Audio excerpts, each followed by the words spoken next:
Hello, LEGO fans. Bricks Unbound here with another Building Hogwarts update. And in the past couple weeks here, I've managed to actually get the rest of the castle elevated up.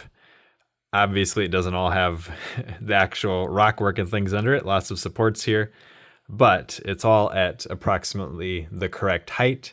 We'll take a closer look here as well. So everything is 18 bricks elevated for the base of it, which is the 4 bricks plus these supports here and some plates on top as well, and tiles which kind of hold everything together. We can get a pretty good look at it here underneath the entrance courtyard. Minimal supports underneath the entrance courtyard, simply because it's large, but it's a lot of empty space and isn't an especially heavy section of the castle.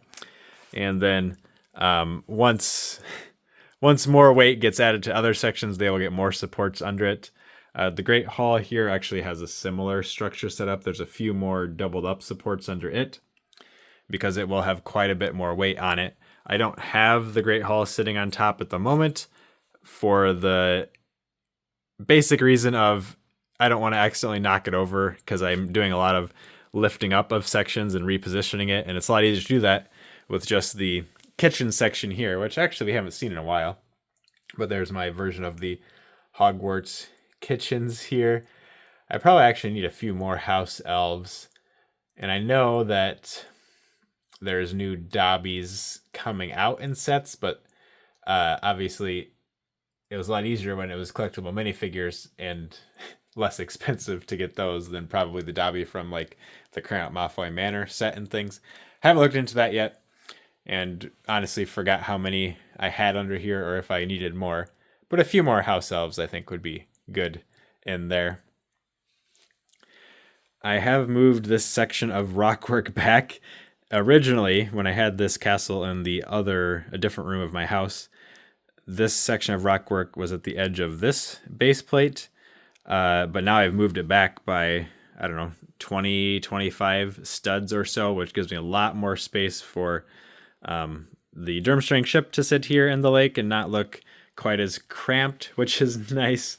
Still have plenty of work to do here, obviously, and like the rocks aren't covered over with slopes or anything yet.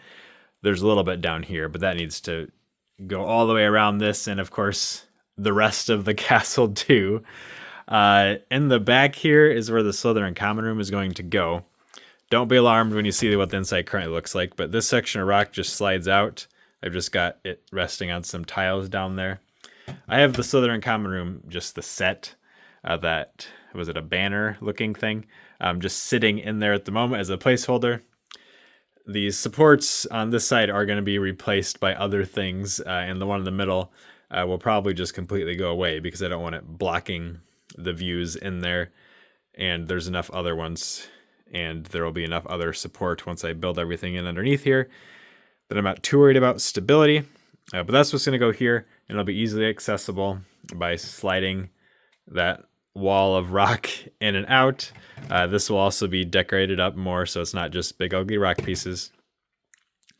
But that's my plan for what's going to be in this end here, and I can actually start kind of thinking about how I want that to look now that I know the height things are going to be at and have stuff elevated up.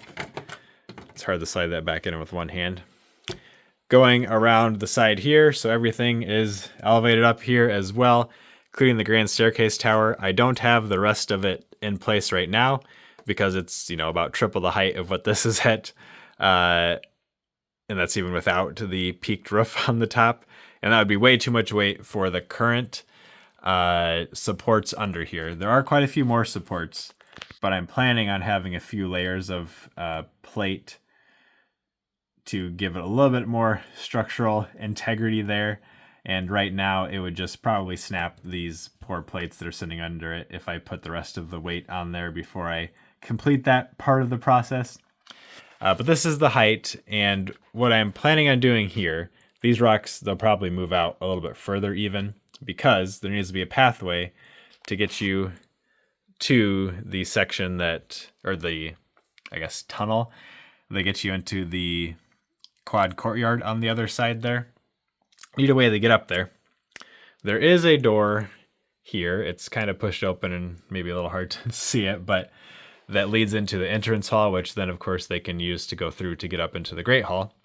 So there's an exit there and a gap in the railing. So my plan is that there'll be a little path that comes down here.